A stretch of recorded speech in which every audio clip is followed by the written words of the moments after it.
Hi guys! Happy afternoon! So we have a comment here na naman. So before we patol, I want to share you guys may merienda muna. So we have here puto na binili ng lola ko.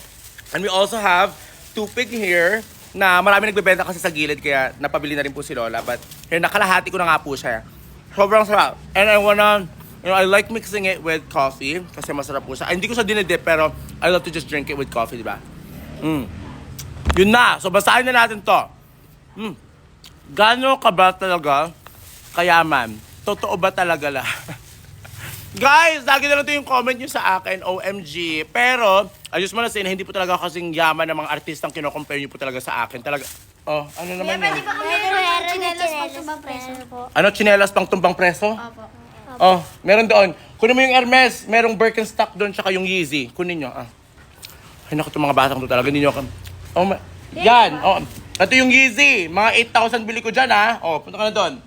Ito, mga 12,000 yan, Boston Vintage yan na Birkenstock, ha. O yan, pangbahay ko tong Hermes na to, OMG guys. Oh, pangbahay yan ni Hermes.